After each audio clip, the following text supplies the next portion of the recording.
नमस्कार दोस्तों, स्वागत है आपका हमारे official YouTube channel GS bye Neeraj sir में। कैसे हैं आप सब? मैं आशा करता हूँ स्वस्थ होंगे, मस्त होंगे और अपनी तैयारी में व्यस्त होंगे।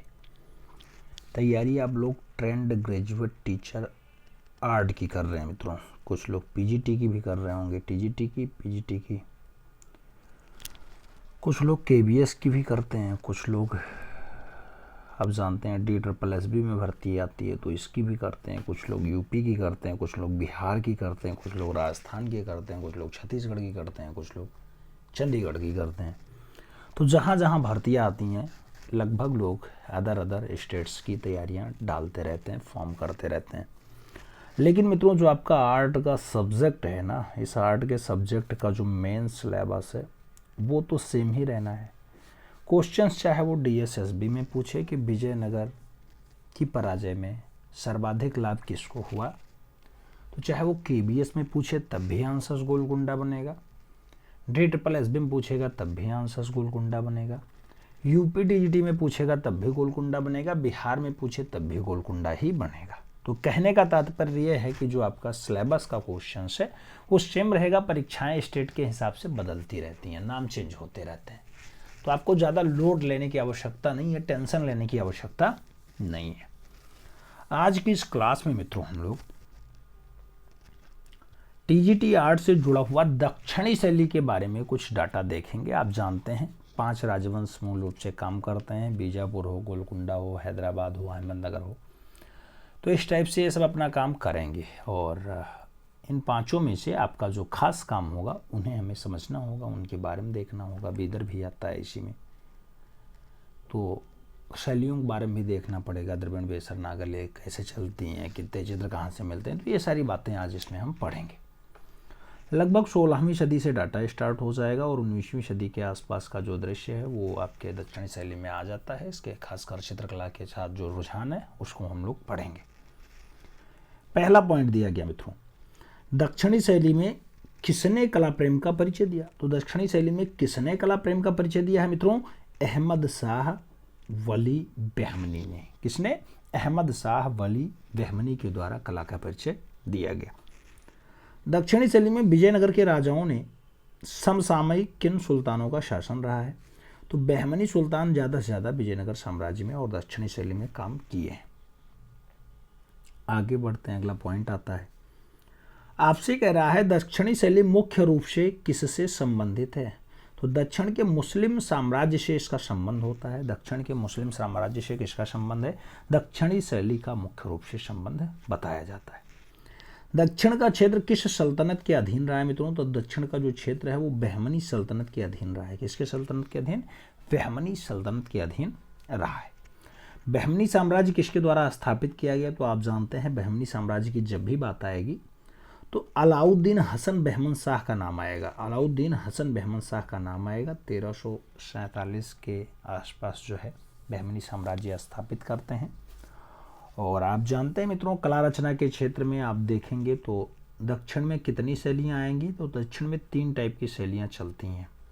वो 3 शैलियाँ कौन कौन सी हैं? एक तो द्रविड़ है, दूसरी वेशर है, तीसरी नागर है। तो द्रविड़, वेशर, नागर 3 टाइप की शैलियाँ आपके कला रचना के आधार पे दक्षिण में चलती हैं। और आगे बढ़ा जाए तो आगे कहा जाता है नागर शैली को और किस नाम से पुकारते हैं? तो जो नागर शैली है आप जानते हैं आपके उत्तर भारत में खूब चलती है और ये आर्यावर्त के नाम से भी पुकारी जाती है। तो आर्यावर्त शैली या नागर शैली इसका एक नाम और बन जाता है। और बात करें मित्रों दक्षिणी शैली के प्रमुख कलाकार कौन कौन से हैं? तो दक्षिणी शैली में जो प्रमुख कलाकार का नाम आएगा उसमें मीर हासिम का नाम आएगा। मीर हासिम के बाद रहीम हैदर अली का नाम प्रमुखता से लिया जाता है। इब्राहिम खान का नाम आता है। मोहम्मद का नाम लिया जाता है और ताजाली अली शाह का भी नाम यहाँ पे प्रमुखता के साथ लिया जाता है। तो ये सब नाम आपके दक्षिणी शैली में प्रमुखता से लिए जाते हैं। आगे बढ़ते मित्रों तो आगे कहा जाता है अली शाह किस किस क्षेत्र से जुड़े थे? तो अली शाह किस किस क्षेत्र से जुड़े रहे मित्रों? चित्रण में इनका रुचि रहा, लेखन में इनका रुचि रहा और काव्य में भी इनका रुचि रहा। तो चित्रण, लेखन और काव्य में कौन जुड़ा रहा? तो अली शाह जुड़े रहे। कौन?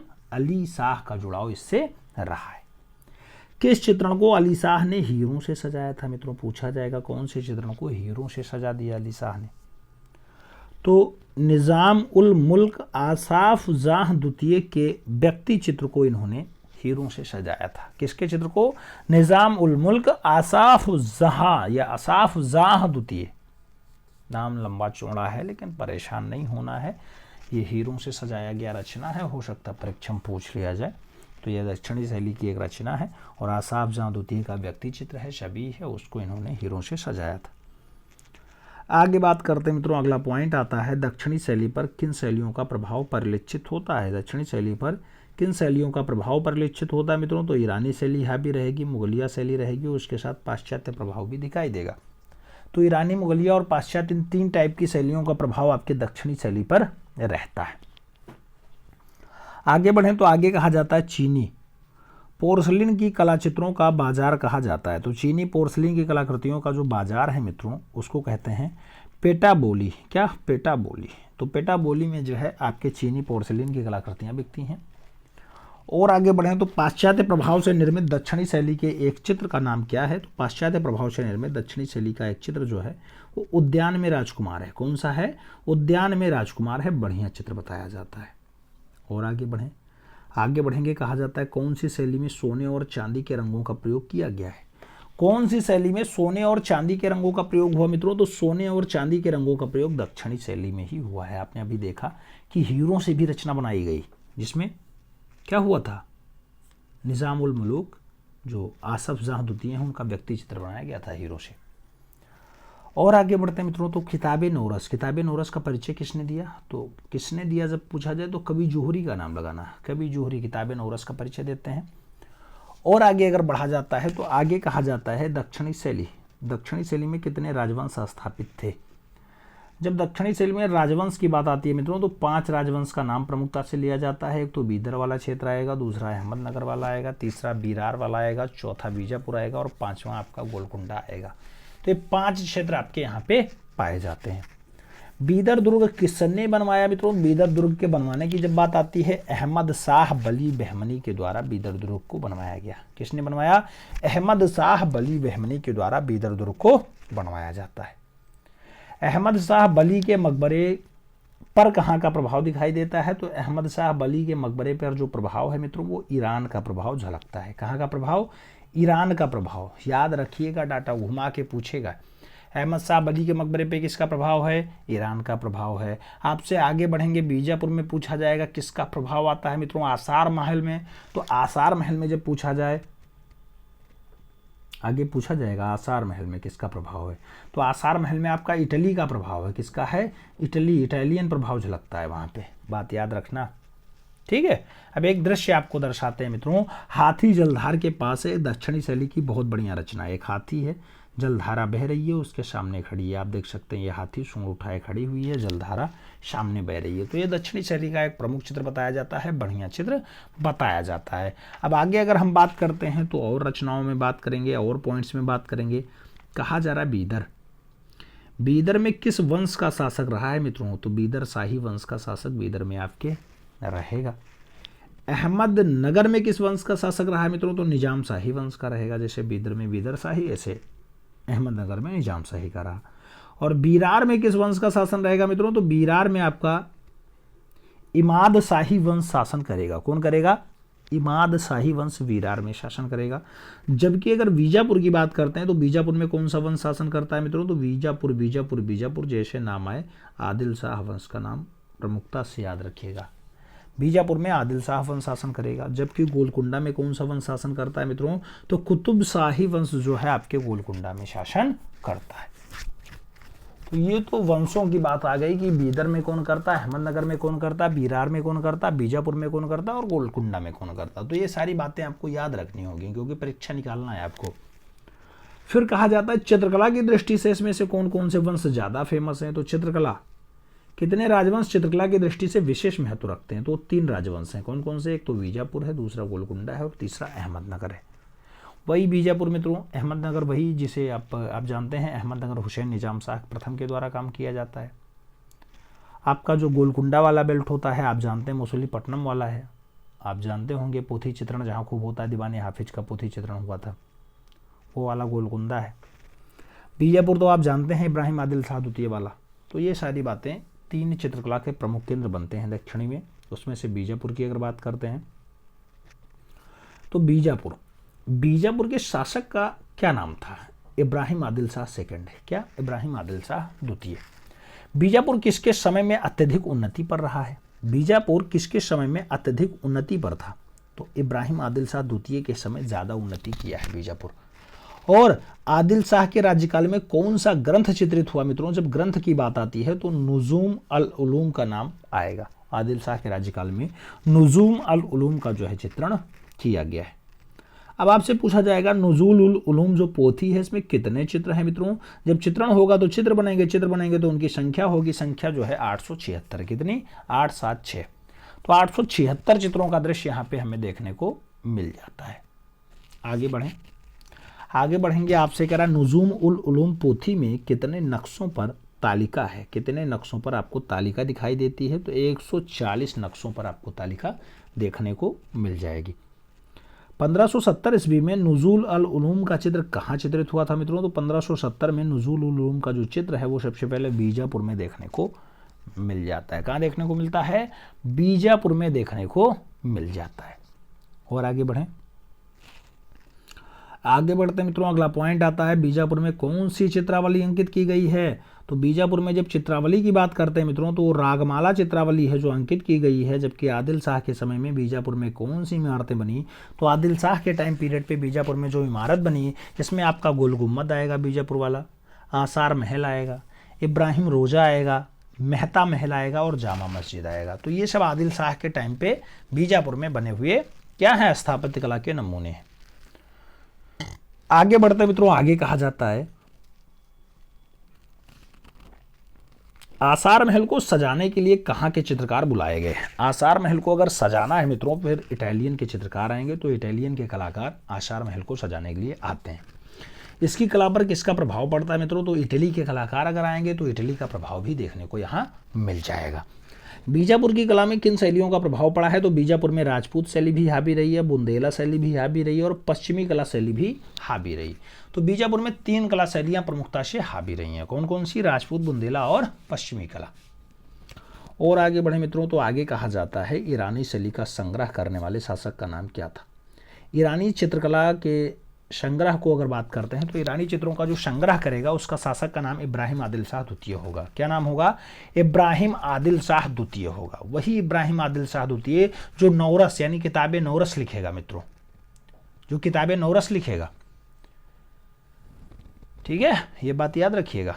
आगे बात करते हैं। आगे कहा जाता है बीजापुर के दरबार में कौन सा मुगल चित्रकार रहता था मित्रों? जो मुगलिया चित्रकार रहेगा उसका नाम फारूक बेग है। तो ये बीजापुर के दरबार में रहा करता था।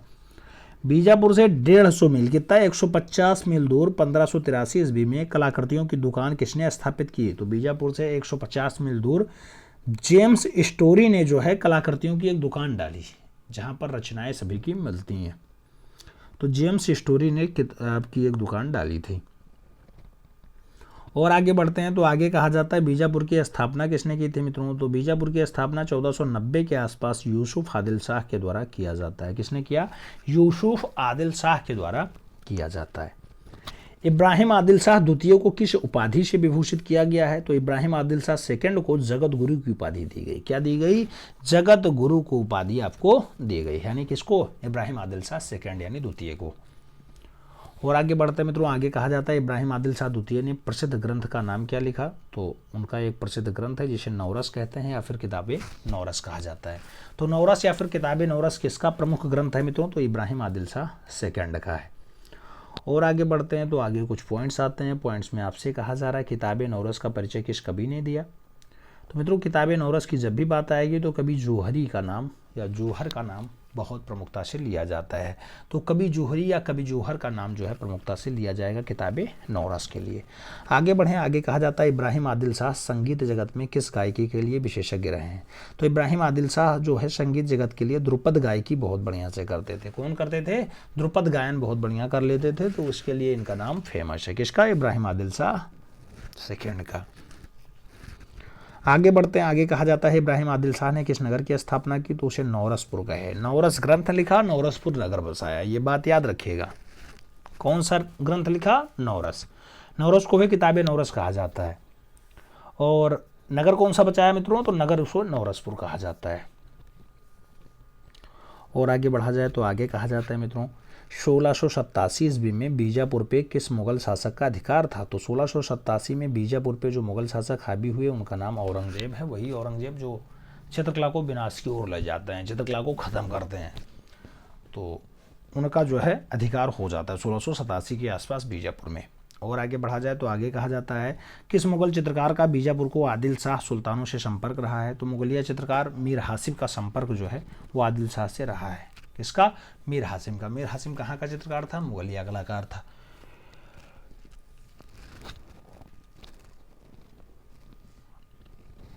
अब बीजापुर के बाद आगे बढ़ते हैं, गोलकुंडा के बारे में पढ़ते हैं थोड़ा बहुत। गोलकुंडा का प्राचीन और प्रसिद्ध बंदरगाह कौन सा है मित्रों? तो गोलकुंडा का जो प्राचीन और प्रसिद्ध बंदरगाह था उसका नाम मसूलीपट्टनम है। क्या नाम है? मसूलीपट्टनम। मसूलीपट्टनम क्षेत्र में पाश्चात्य देशों में कौन आते थे? तो मसूलीपट्टनम क्षेत्र में पाश्चात्य देशों में कौन आते थे मित्रों? अंग्रेज एवं डच आते थे। कौन आता था? अंग्रेज और डच आते थे। आगे बढ़ते हैं, आगे कहा जाता है मसूलीपट्टनम नगर के किनारे अंग्रेजों द्वारा स्थापित की जाने वाली कार्यशाला के अध्यक्ष कौन थे? तो मसूलीपट्टनम नगर के किनारे अंग्रेजों द्वारा स्थापित की जाने वाली कार्यशाला के जो अध्यक्ष बनते हैं उनका नाम विलियम मैथ बोल्ड है। क्या नाम है? विलियम मैथ बोल्ड है। और आगे बढ़े मित्रों तो आगे कहा जाता है पेंटिंग हैंगिंग। क्या? पेंटिंग हैंगिंग किस क्षेत्र में मिलती है मित्रों? तो ये मसूलीपट्टनम में ही आपको देखने को मिल जाती हैं। आगे बढ़ते हैं, आगे कहा जाता है मित्रों विजयनगर की पराजय में सर्वाधिक लाभ किसको हुआ था? तो विजयनगर अगर पराजित हुआ तो उसमें सबसे ज़्यादा जो लाभ मिला वो गोलकुंडा को ही मिला। किसको मिला? गोलकुंडा। गोलकुंडा वही जो आपके मसूलीपट्टनम बंदरगाह के लिए जानी जाती है। गोलकुंडा में कौन सी पोथी चित्रित की गई? आपसे पूछा जाता है गोलकुंडा में कौन सी पोथी बनी? तो दीवाने हाफिज पोथी का चित्रण जो है वो गोलकुंडा में ही हुआ है।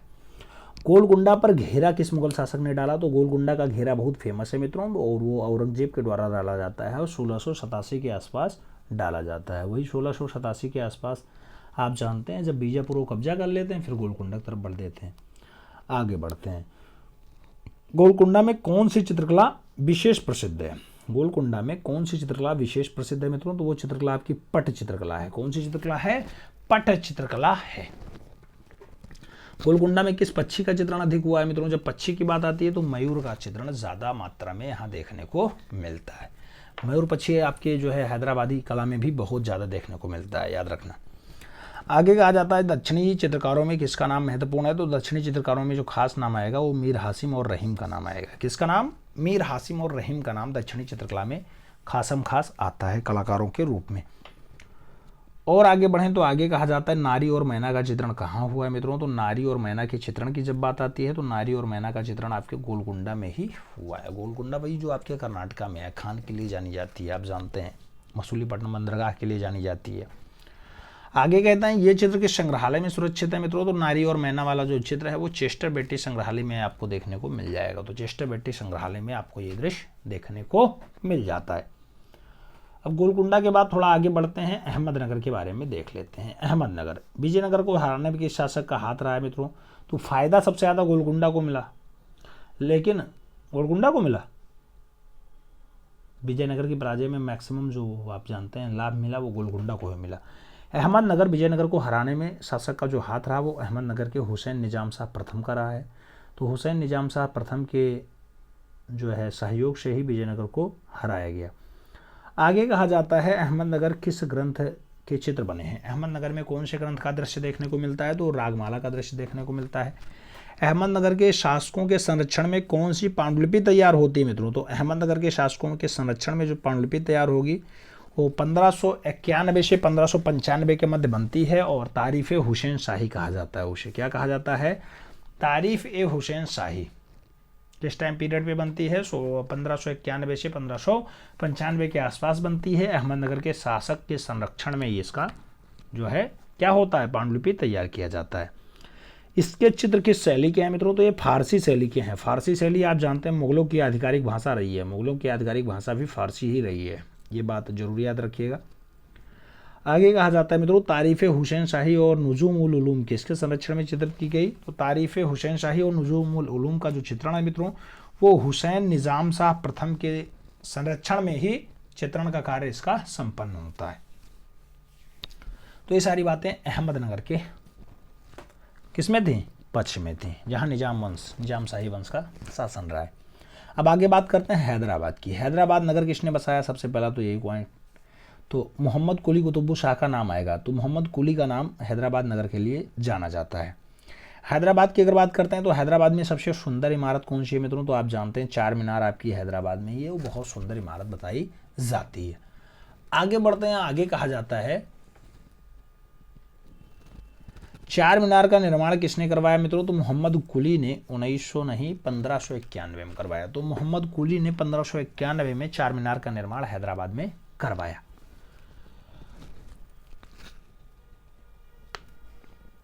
आगे बढ़ते मित्रों, आगे कहा जाता है हैदराबाद में मक्का मस्जिद का निर्माण किसने करवाया? जब मक्का मस्जिद की बात आती है हैदराबाद में तो मोहम्मद कुतुबुस शाह का नाम आता है, मोहम्मद कुतुबुस शाह का नाम आता है। और हैदराबाद में कौन सा शासक चित्रकला में बहुत रुचि लेता है मित्रों? तो चित्रकला में ज़्यादा रुचि लेता है, उसका नाम आसफ जहां प्रथम है। क्या है? आसफ जहां प्रथम होता है।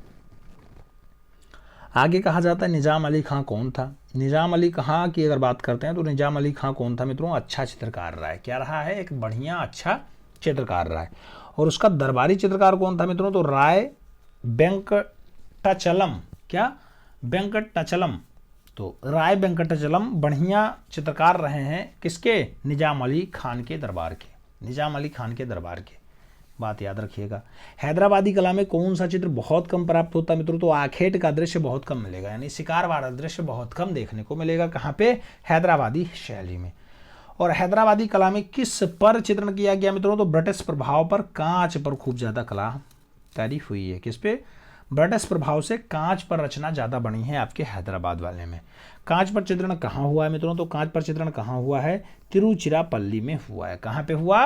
तिरुचिरापल्ली में हुआ है। और हैदराबाद कला में किस पक्षी का चित्रण हुआ है? तो मयूर पक्षी का चित्रण आपके हैदराबाद वाले में भी हुआ है। किसमें? मयूर पक्षी का चित्रण आपके हैदराबाद वाले में भी हुआ है। तो ये सारा डाटा आपका प्रमुखता से रहा है आपकी दक्षिणी शैली के लिए। हमें उम्मीद है कि आप ये दक्षिणी शैली समझे होंगे, जो इम्पोर्टेंट क्वेश्चंस थे वो समझे होंगे, जैसे गोलकुंडा में पट चित्रकला हावी होती है। जैसे आप आगे चलते हैं तो आपका बीजापुर वाला आता है, बीजापुर में जो आयार या आसार महल बनता है उसमें आपका इटालियन शैली हावी हो जाती है। ऐसे आप आगे चलते हैं तो आपसे पूछा जाता है कि जो हैदराबाद है उसमें मक्का मस्जिद किसने बनवाया? तो आप कहते हैं मोहम्मद कुतुबुस शाह का नाम आएगा। और जैसे आप बीदर दुर्ग की बात करते हैं तो अहमद शाह बली बहमनी का नाम प्रमुखता से लिया जाता है कि इन्होंने बनवाया। तो ये सारी बातें आपके समझ में आई होंगी, मैं ऐसा मान के चल रहा हूँ। इस टाइम थोड़ा सा गला साफ नहीं है मित्रों, इसलिए आपको हो सकता लग रहा हो कि आवाज़ थोड़ी भारी है, लेकिन ऐसा कुछ भी नहीं है। बहुत जल्द गला सही होगा, माँ वीणा पांडी सब कुछ अच्छा करेंगी। इसी उम्मीद के साथ आज की क्लास यहीं कंप्लीट करते हैं। मिलते हैं सुन में, तब तक के लिए दिल से सैल्यूट। जय हिंद।